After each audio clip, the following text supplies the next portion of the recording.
अभी हाल ही में हमने विश्व बाल दिवस मनाया है और चूंकि मैं सोशल मीडिया के क्षेत्र में हूँ तो हम लोग आज बात करेंगे social media tips for childrens. Social media पर बच्चों को क्या क्या सावधानियाँ रखनी चाहिए उसके बारे में। तो कुछ छोटे से हम लोग पॉइंट्स लेके आए हैं क्योंकि सोशल मीडिया आज बच्चों के जीवन का एक बहुत बड़ा हिस्सा है और यह बच्चों के लिए मज़ेदार और दोस्तों से जुड़े हुए रहने का एक बहुत शानदार तरीका है। लेकिन इसी के साथ साथ हमें प्राइवेसी और जो सुरक्षा है उस पर हमें बहुत ज़्यादा ध्यान रखने की आवश्यकता है क्योंकि आजकल स्कैम्स और इस तरह की बहुत घटनाएं हो रही हैं। तो बच्चों को और उनके पेरेंट्स को बहुत इसमें सावधानियां रखने की ज़रूरत है। तो इसी वीडियो में जो है हम लोग कुछ ऐसी टिप्स के बारे में जानेंगे कि बच्चों को और उनके पेरेंट्स को सोशल मीडिया यूज़ करने के दौरान, उसके उपयोग के दौरान क्या क्या सावधानियाँ आपको रखनी होती हैं। तो जिनका ऐसे कुछ सरल नियम है जिन पर हम चर्चा करेंगे, हम बात करेंगे, मैं आपको बताऊँगा, जिनका ख्याल रखते हुए हम लोग जो है बच्चे ऑनलाइन खतरों से सुरक्षित रह सकते हैं, स्कैम से बच सकते हैं। सबसे पहले हम लोग उसमें बात करेंगे प्राइवेसी सेटिंग्स। तो बच्चों को प्राइवेसी सेटिंग्स का उपयोग करना पता होना चाहिए। पेरेंट्स ये सुनिश्चित करें कि उनकी जो प्रोफाइल है वो प्राइवेट हो ताकि वो जो भी कुछ अपलोड कर रहे हैं, अपडेट कर रहे हैं, वो सिर्फ और सिर्फ उनके फ्रेंड्स ही देख पाएँ। उसके बाद हम लोग आते हैं अगले टॉपिक पे, जो है कि पोस्ट करने से पहले सोचें। हर बच्चे को ये सोचना चाहिए कि वो पोस्ट जो करने जा रहा है वो क्या है और वो उसके लिए लाभदायक है या नहीं, कहीं वो उसके लिए हानिकारक तो नहीं हो सकता है। क्योंकि एक बार जब भी कोई चीज़ अपडेट हो जाती है, ऑनलाइन हो जाती है, तो उसे पूरी तरीके से हटाना बहुत मुश्किल है। आप ये समझ लें कि वो बिल्कुल नामुमकिन है क्योंकि उसके स्क्रीनशॉट्स लिए जा सकते हैं, उसको शेयर किया जा सकता है। आप अपने प्रोफाइल से तो हटा सकते हैं, लेकिन उसके स्क्रीनशॉट को या अदर लोगों ने जो उसको सेव कर लिया है उससे आप कैसे हटाएंगे। उसके बाद आता है तीसरा पॉइंट, जो है व्यक्तिगत जानकारी साझा न करें। अपने मोबाइल नंबर, अपना एड्रेस, अपने स्कूल का नाम, अपनी सोसाइटी का नाम, अपनी जहाँ भी आप रह रहे हैं या आप आगे कहाँ जाने वाले, इस तरह की कोई भी जानकारी जो बिल्कुल निजी है उसको आपको साझा बिल्कुल नहीं करनी चाहिए।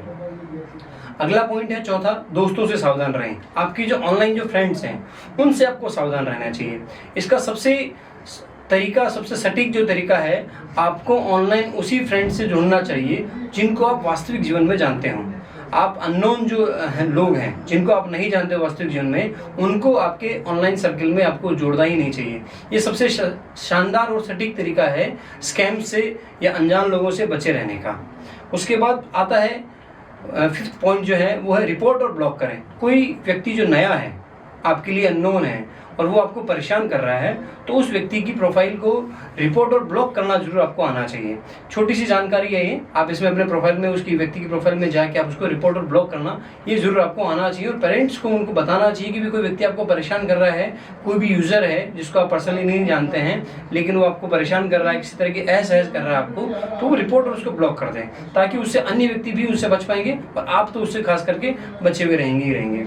फिर उसके बाद आता है ऑनलाइन व्यवहार के बारे में बात करें। आपका बच्चा ऑनलाइन क्या देख रहा है, क्या समझ रहा है, क्या उसका व्यवहार है, उसके बारे में पेरेंट्स को जरूर उनसे रेगुलर चर्चा करनी चाहिए। फिर उसके बाद 7th पॉइंट पे हम लोग आते हैं, स्क्रीन टाइम सीमित करें। कोई भी बच्चा, आपका जो बच्चा है कितना टाइम मोबाइल पे स्पेंड कर रहा है, ये आपको लिमिट लगानी चाहिए। एक तरीके से आप समझ लें कि रेगुलर वो कितना मोबाइल यूज़ कर रहा है, सोशल मीडिया के अलावा भी, ये आप उस पर एक लिमिट लगा के रखें। तो उससे उसके करियर पे और अन्य जो भी चीज़ें हैं उस पर असर नहीं पड़ेगा, उसकी पढ़ाई और अन्य चीज़ें जो उसके डिस्टर्ब नहीं होंगी और वो ऑनलाइन की उसकी जो है लत नहीं लगेगी, क्योंकि ये बहुत बड़ा मुद्दा है, बहुत बड़ी एक तरीके से बुरी लत है ये। धोखाधड़ी से सावधान रहें, बच्चों को समझाएं। आजकल हर तीसरे दिन, हर दूसरे दिन, हर आप खबर जो है लगभग धोखाधड़ी से, ऑनलाइन धोखाधड़ी से जुड़ी हुई है। तो बच्चों को ऑनलाइन जो हो रही है धोखाधड़ियाँ, उनके बारे में उनको बताएं कि भी ये जो भी अन्य खबरें आप देख रहे होते हैं अन्य प्लेटफॉर्म्स पे, अन्य खबरों पे, ऑनलाइन पे, न्यूज़ पे, तो उनके बारे में आप उन्हें बताएं और उन्हें ये समझाएं कि भी आप स्वयं भी सचेत रहें, तो उससे वो बचे रहेंगे। उसके बाद हम लोग आते हैं ऑनलाइन सुरक्षा शिक्षा। ऑनलाइन जो उसकी सिक्योरिटी है, प्राइवेसी है, उसको कौन कौन से तरीके हैं, छोटे छोटे जो पॉइंट्स हैं, उस पर आप उन पर रेगुलर आप उन पर जो है चर्चा करें बच्चों के साथ, और आप उनकी प्रोफाइल को भी आप चेक करें कि वो उनकी जो प्रोफाइल है वो कितनी सिक्योर है। फिर उसके बाद आता है 10th पॉइंट, लास्ट पॉइंट, जो है कि संचार आपका जो कम्युनिकेशन है वो आप ओपन रखें। आप स्वयं ऑनलाइन किस तरह की चीज़ें देख रहे हैं, अपने सोशल मीडिया प्लेटफॉर्म्स पर किस तरह के एक्टिव हैं, वो आप उनके साथ साझा करें, ताकि बच्चे भी वो कितना कम्युनिकेशन कर रहे हैं ऑनलाइन प्रोफाइल्स पे, कितना कम्युनिकेट कर रहे हैं, किन किन से कम्युनिकेशन कर रहे हैं, वो आप उनसे वो साझा करेंगे। और कुछ प्लेटफॉर्म्स में अब बताने वाला हूँ कि जो बच्चों के बीच में सबसे ज़्यादा लोकप्रिय हैं, वो हैं इंस्टाग्राम, फेसबुक, व्हाट्सएप और स्नैपचैट। ये लोकप्रिय प्लेटफॉर्म्स हैं जो बच्चों के साथ जो बीच में सबसे लोकप्रिय हैं। इंस्टाग्राम, बच्चों को इंस्टाग्राम पे प्राइवेट अकाउंट यूज़ करने के लिए ही प्रोत्साहित करें और सिर्फ उन्हें, जो उनके फ्रेंड्स हैं, उन्हें ही फॉलो करने की अनुमति देना चाहिए और बच्चों को याद दिलाएं कि वो कौन सी तस्वीरें शेयर करते हैं वहाँ पर, इस बारे में उन्हें सावधान रखने की आवश्यकता है। उसके बाद हम लोग आते हैं व्हाट्सएप पर। अब आज जो है स्कूल से जो भी या कॉलेज से जो भी इंफॉर्मेशन आती है, बच्चों के पास आपस में जो वो चीज़ें शेयर करते हैं वो व्हाट्सएप में ही शेयर करते हैं।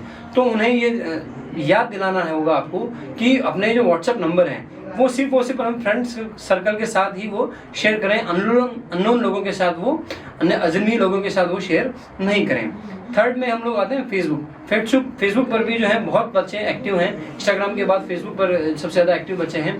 तो उन्हें फ्रेंड रिक्वेस्ट जो भी आ रही, उन्हें एक्सेप्ट करने में उन्हें थोड़ी सी सावधानी बरतनी चाहिए कि वो किन लोगों की फ्रेंड रिक्वेस्ट एक्सेप्ट कर रहे हैं। जिन्हें उन लोगों को वास्तविक लोगों में जीवन में जानते हैं, उन्हीं लोगों से उनको फ्रेंड रिक्वेस्ट एक्सेप्ट करनी चाहिए, ताकि उन्हें पता होना चाहिए कि भी वो व्यक्ति कौन है जिनसे वो बातचीत कर रहे हैं। और इस ऐप की जो प्राइवेसी सेटिंग्स है, इसका भी इस्तेमाल करने का उन्हें आप जानकारी देने, ताकि वो जो कुछ भी फेसबुक पर अपडेट कर रहे हैं उनके फ्रेंड्स और उनके फ्रेंड्स ही देख सकें, है ना। तो इस बारे में उन्हें जो पोस्ट कर रहे हैं उस बारे में भी उन्हें याद दिलाएं कि आप क्या पोस्ट कर रहे हैं, इस बारे में थोड़ा सा सोचें। उसके बाद हम लोग आते हैं कि स्नैपचैट एक ऐसा प्लेटफॉर्म है जिस पर हर थोड़ी देर में कुछ आप शेयर कर रहे हैं, आपकी जो चैटिंग्स हैं, फोटोज़ हैं, जो भी आप चीज़ें शेयर कर रहे हैं वो डिलीट हो जाते हैं। बट बच्चों को ये ज़रूर याद दिलाएं कि जो भी आपने चीज़ें शेयर की हैं उनके स्क्रीनशॉट्स लिए जा सकते हैं। तो ऐसा कोई भी फोटो या कोई जानकारी, इस तरह की चीज़ें, कोई वीडियो हम शेयर नहीं करें जो उन्हें शेयर नहीं करना चाहिए और जिसका आगे चल के उनके भविष्य पर कोई असर पड़ सकता है, उनके वास्तविक जीवन पर असर पड़ सकता है। उन्हें ये याद दिलाना आवश्यक है कि उनकी ऑनलाइन जो भी कार्य है उनके वास्तविक जीवन पे भी असर पड़ता है। इन ऐप्स का इस्तेमाल करने वाले बच्चों के लिए सुरक्षा और गोपनीयता, प्राइवेसी उनकी सबसे बड़ी चिंता का विषय है और यहाँ दोनों को सुनिश्चित करने के मैं कुछ आपको तरीके बता रहा हूँ। क्या और कितना शेयर करें, आपको क्या शेयर करना चाहिए और कितना शेयर करना चाहिए, ये आपको हमेशा कुछ भी शेयर करने से पहले आपको सोचना चाहिए। जितनी कम से कम जानकारी आप शेयर करें वो उतना ठीक रहेगा। आप कहाँ जा रहे हैं, कहाँ रह रहे हैं, इसके बारे में आपको जानकारी बिल्कुल भी शेयर नहीं करनी चाहिए। मजबूत पासवर्ड हो, आपके जो भी सोशल मीडिया प्लेटफॉर्म्स हैं या सोशल मीडिया अकाउंट्स हैं, उनके जो पासवर्ड हैं वो स्ट्रांग हो, बिल्कुल यूनिक हो। इस तरह के नहीं हो कि आपकी बर्थ डेट आपने डाल दी, आपकी स्कूल का नाम आपने डाल दिया, आपके मदर फादर का नाम डाल दिया, नहीं। ऐसा कुछ आपके पासवर्ड होना चाहिए जो कोई भी उस बारे में सोचना थोड़ा उनके लिए मुश्किल हो। फिर उसके बाद हम लोग आते हैं लिंक से सावधान रहें। आपके मैसेज में जो भी लिंक आता है उस पर क्लिक करने से पहले आपको थोड़ा सा सोचना चाहिए कि वो कौन सा लिंक है, कहीं वो स्पैम या कोई स्कैम का तो लिंक नहीं है। तो इस तरह के कोई भी लिंक पर आप क्लिक नहीं करें। फिर उसके बाद हो कि वो किन से बात करते हैं, बच्चों को भी पता होना चाहिए और पेरेंट्स को भी पता होना चाहिए कि वो किन से बात करते हैं। तो अननोन किसी भी व्यक्ति से बात नहीं करें, आप उन्हीं से बात करें, उन्हीं से चर्चा करें जिनसे आप वास्तविक जीवन में जानते हैं। नियमित पेरेंट्स हमेशा चेक करें कि वो किन से बात कर रहे हैं, उनका ऑनलाइन व्यवहार कैसा है। आप उनसे छुप के या फिर आप चाहें तो उनके सामने उनके सोशल मीडिया प्लेटफॉर्म्स को जरूर चेक करते रहें कि वो किस तरह की जानकारी साझा कर रहे हैं, किन लोगों के से संपर्क में हैं। आज के लिए इतना ही। वीडियो देखने के लिए बहुत धन्यवाद। Thank you so much. Have a good day. बढ़िया।